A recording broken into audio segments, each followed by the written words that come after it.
You know what sound that is, folks. You betcha. It's another Noon Whistle. I'm Chris Trottier. And I'm John Anzalone. And we welcome Nolan Shirk. Nolan, welcome. Oh, thank you for having me on. I appreciate the opportunity. Yeah. Are you coming to us from Bigfoot Country Club? Yep. Currently at Bigfoot Country Club right now.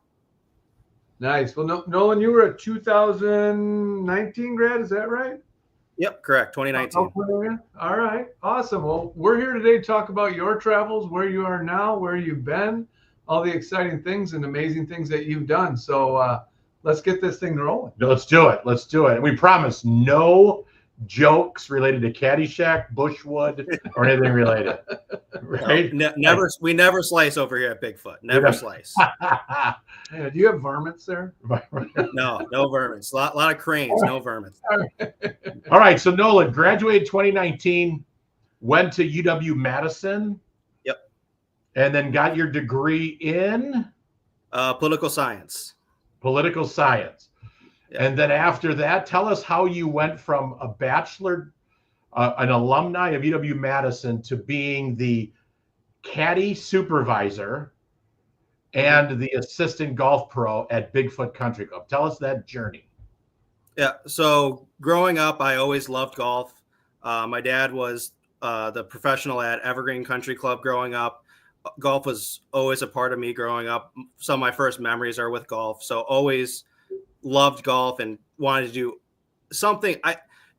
Not particularly like I did not see myself as a professional, but just I needed to be doing something in the golf industry. So my first ever job, I was basically just turned 12 years old, scrawny little kid. Our neighbors worked at Bigfoot Country Club and told my dad about the opportunity about Bigfoot's caddy program. So basically started out caddying there, worked all the way through high school, decided that I don't really want to do anything else in life besides being in the golf industry. Like I went to college, I saw different internships and they just never really appeased me. I tried different paths in college, I just kept coming back to golf. So that's mainly the main reason why I'm still in golf today. So Nolan, just to back up a minute, because there might be people listening that don't know, where is Bigfoot Country Club located? Fontana, Wisconsin. So right Walworth, down by the Illinois border. So let me ask you a question. This is you may not know the answer to this. Mm-hmm. If I'm a kid who's kind of tells the same story, and you kind of then decided, well, I got to go to college. I'm going to go to UW-Madison. Are there universities in the Midwest or the country that, if I'm interested in the golf industry, in a variety of different, that I could attend? Because someone told me Ferris State is one. Is that true? Yes, I believe that's one. UW Stout, I know, used to have a program. Okay. I'm not 100% sure on that, but I know a lot of coastal do. Like I know Coastal Carolina has one. Florida Gulf Coast has a couple. There's definitely out there where basically now that I've graduated college, I'm kind of doing what they call it a golf apprenticeship, where I'm kind of doing school along or I could have just went to college and gotten the same degrees that I'm doing now. Where it's basically just like I have a degree from Madison, and then I also get a quasi degree from the PGA. So when you say you have an apprenticeship, what does that entail? Basically kind of just like any other apprenticeship, or kind of like if you're going to a tech school, sort of like that, where I'm working while also doing school. So kind of just like they'll ask me questions about how we run events. Like I'll do specific events that I have to like write up reports about that I did. Kind of like I had to videotape myself giving somebody a lesson, kind of explain the process about that, kind of like working while also going through school. You go to school for this. I know. I missed. Like, what's the university, the technical college of school? Like, it's just all online through the PGA. Okay. Got it. So there you go. How did Bigfoot Country Club caddy program and Nolan Shirk and UW-Madison meet? Like, I'm guessing somehow there was this connection, right? Yeah. So UW-Madison, obviously growing up in Wisconsin, is probably almost everybody's dream college to go to. I always wanted to go to Madison. I looked out of state for a couple more financially friendlier options than UW-Madison at the time.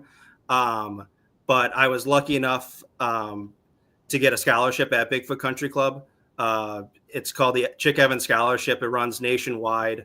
It's a caddy scholarship that I was fortunate enough to get. So I got into UW-Madison and got full room and board for 4 years at UW-Madison.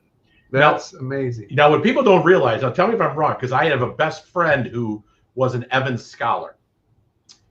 Mm-hmm. There's an Evans Scholar house, correct, in Madison? Yep, in Madison. I was fortunate enough that my first year in Madison, it was brand new. So it was literally brand new. We were the first people to ever move into the house. So it was brand spanking new.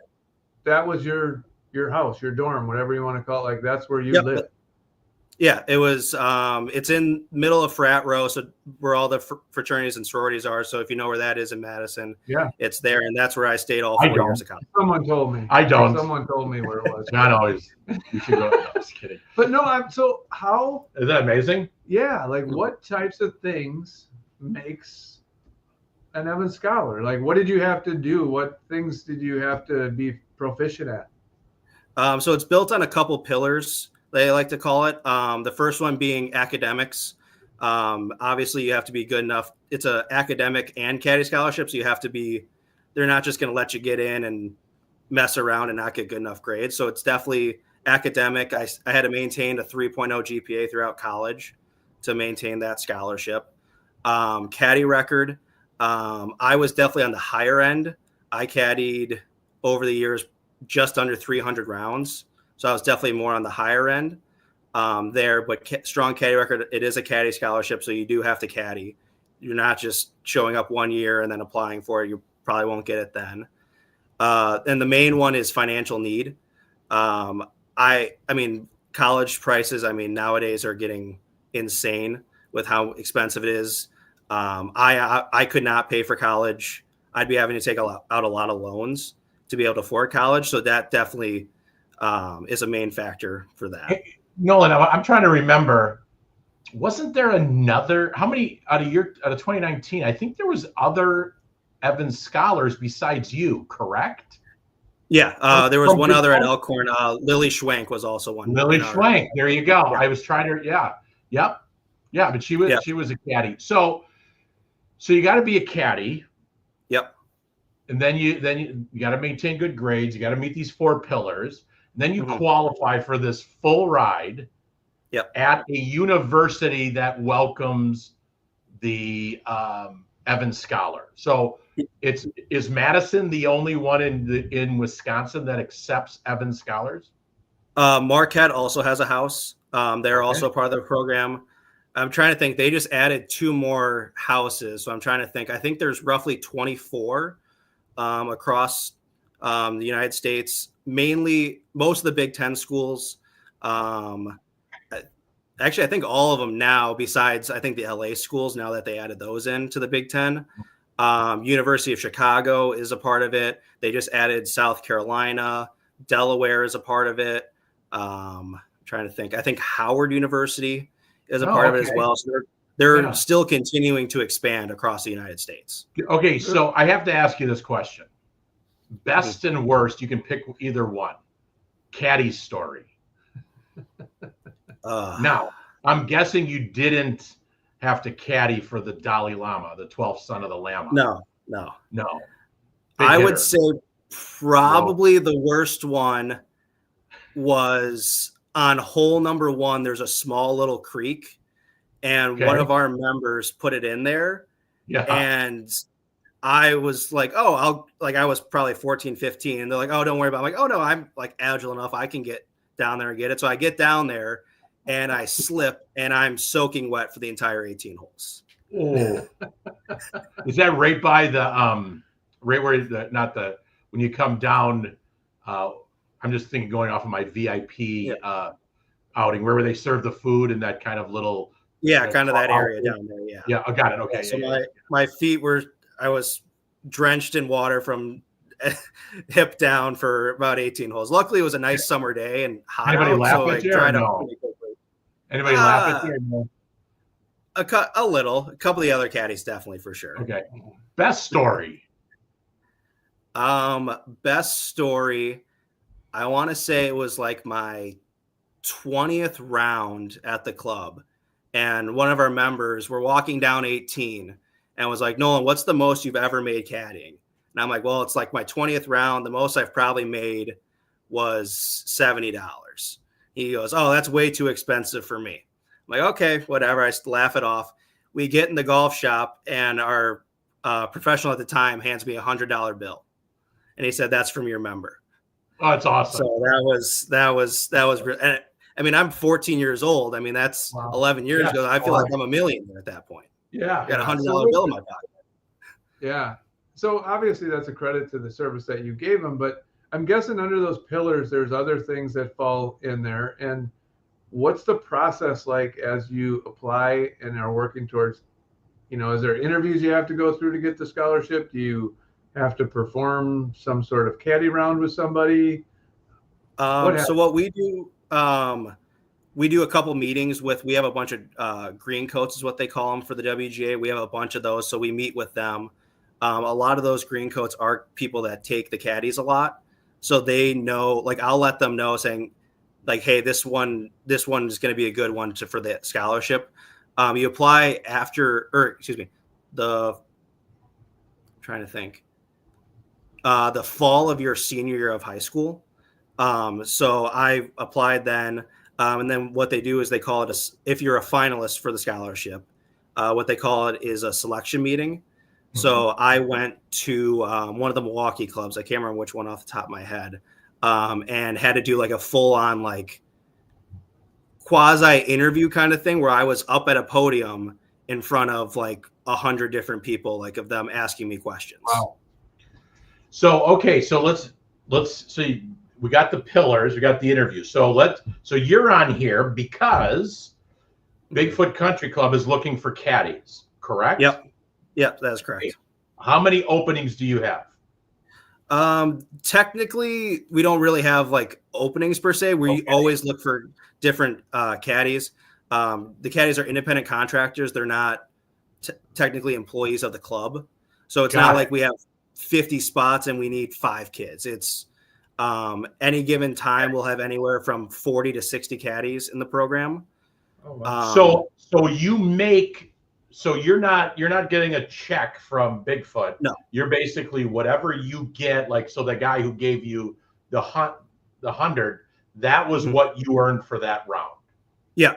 Yep. Okay. So when you start out, you'll start out as a B caddy after training and everything. The average pay for that is roughly, I'd say, around $60 a bag. Once you get bumped up to an A caddy, I'd say average around 80. And then honor caddies 100 plus around for pay structure, I'd say. All right. So I know nothing about this process. What's the first thing I have to do to become a caddy? I need to do what? Call you, email you? Yep. Contact the club on our club website. There's plenty of contact information, plenty of questions and answers on the golf section of our website. My email address is on there. Definitely email me. Training is still ongoing, so we are definitely taking more kids. Okay. Training is on weekends from 12 to 4. So we know that kids' schedules this time of year is crazy. I know spring sports are going on, so we completely understand that you're not going to be able to make every training session. So just come to as many as possible that you can make it to. Okay, so I apply. I go to the website. I apply. I contact you. You then schedule the training, right? Yeah. So it's just like we'll have it on Saturday. We might get 10 kids. We might get 7 kids. We might get 12 kids. It's just whoever shows up at that time. It's not like you have to sign up for it. You'll just arrive and be there. And I don't have to know on hole 4 whether my second shot should be a 4, 6, or 9 iron. I could walk into this with no working knowledge of the game of golf. Yeah. I'm trying to think of something. I know at least of the past 10 scholars over the past couple of years, I know 5 of them that don't golf. Okay. Like you can easily pick it up. Doesn't it you? I mean, I would have never. It does surprise me, but it also, I like it because it means you're looking for good people. Yeah. Right. No, and that's people that want to work and they're good people. Yeah. A lot of our members have obviously been here for 20 plus years. So like they know where the putt's going to break. They won't, like, if they'll might ask you a couple times, but they know what they're doing on the course more than I do on the course. Like they know their game. So it's kind of more just carrying the bag and helping them along, cleaning balls, stuff like that, kind of just helping them along more so than, all right, well, I know he hits his 6-iron 180 yards. We're 885 from the pin. So I tell him to hit it harder, get him club up. It's not, you're not a professional tour caddy out there. Yeah, got it. Okay, so then, and then I can basically, so, all right, I get on, I'm a caddy. Do I have the ability as an independent contractor to pick the days, hours, rounds I want? So for the most part, especially starting out, it's weekends for the most part. Okay. I'll send out an email basically to all the kids in our program saying, hey, we'll have rounds, come at 6:30. We'll get you out by 8 o'clock and you'll be out on your day. Otherwise, like for the most part during the weekdays, it's kind of more of a request basis. But if you want to come back and try to get around during the weekday, you gladly can. I can't guarantee a round per se. Whereas like on the weekdays, it's mainly a lot of people taking carts and not walking as much. But yes, you can always come and try to get around. Not every golfer wants a caddy. No, not most part. A lot of the members, especially like the younger ones, just want to get out and go and play golf right away. They kind of the weekday golfer is more like getting in and out per se, like kind of later in the afternoon where they're not coming in the morning and walking. Okay. So if I showed up on Saturday, am I pretty much guaranteed a round or no? Yes. I would say if you show up on the weekend, on a Saturday morning, there's a 95% chance of you getting out. And if for some reason you don't get out on Saturday, come on Sunday, you'll be the first person out. So if I want to be an Evans Scholar, is there a limit? So now here I am. We're caddying, right? All right. Okay, we're caddying. We've been doing this. What's if I want to qualify for free tuition, room and board at Madison or Marquette, right? Yep. How many years would I have to caddy? Can I do it after one and still have all the right, academics and everything? Or is it recommended to do it for a year or two? Recommended 2 years. Okay. The average round count we just had 3 scholars this past year. I believe the average round count for them was 120. So they did, I think, 3 years at 40 apiece. But if you really apply yourself over the summer, I mean, I remember one of our kids last year had 85 rounds. I remember when I was caddying, I had 60 rounds in a summer. So there's rounds to be had out there. Got it. All right. So Nolan, are all your caddies high school or younger, or do you have people that are like, I just want to be a caddy. I'm 40 years old. It sounds like fun to do on the weekend. Or 57.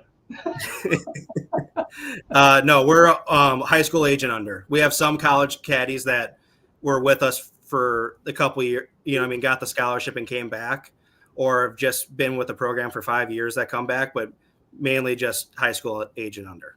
All I keep thinking about when you ask those questions, not that anybody should remember this, but there was a great Seinfeld episode where Kramer wanted to be the ball boy in a tennis match where you run across and get the ball.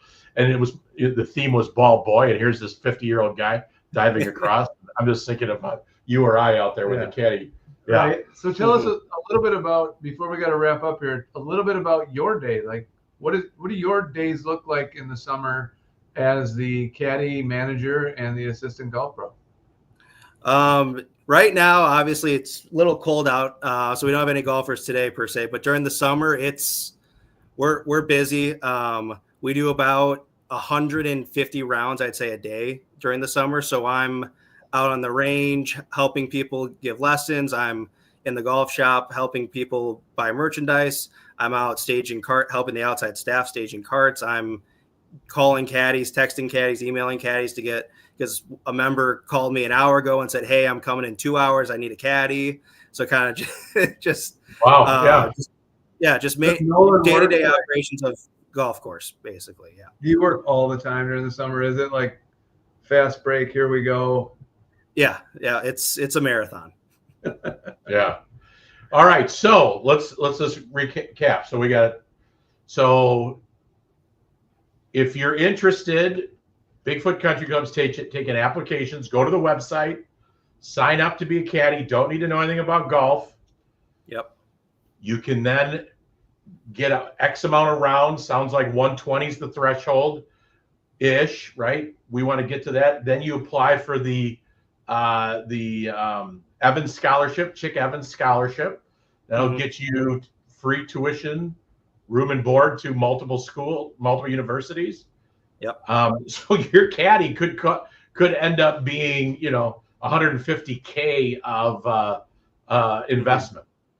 Yeah. So one of our members, one of our green coats, he likes to say you might only if you average out your pay, if you caddy 100 times, you might only make $80 a round or whatever.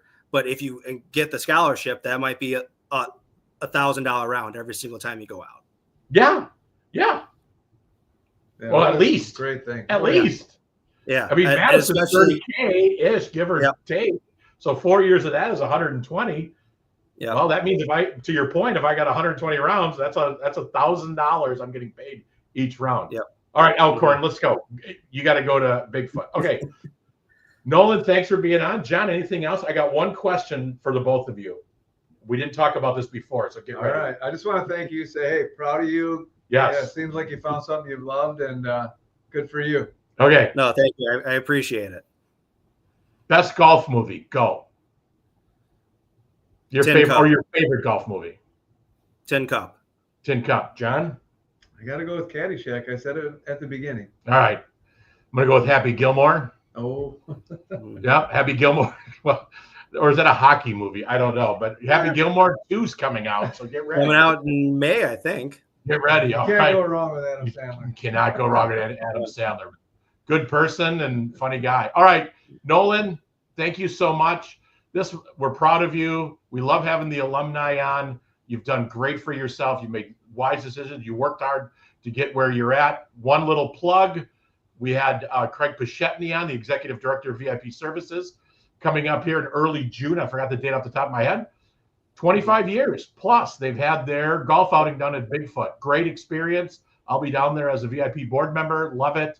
Get to see you, Nolan. Always a good time. Thank you for all you do. Anything else, Nolan, for the good of the order before we get back to work? No, that's all I got. Again, thank you guys so much for the opportunity to come on. Yeah, you bet. All right, on that note, all right. See you, Nolan. Have a good day, buddy.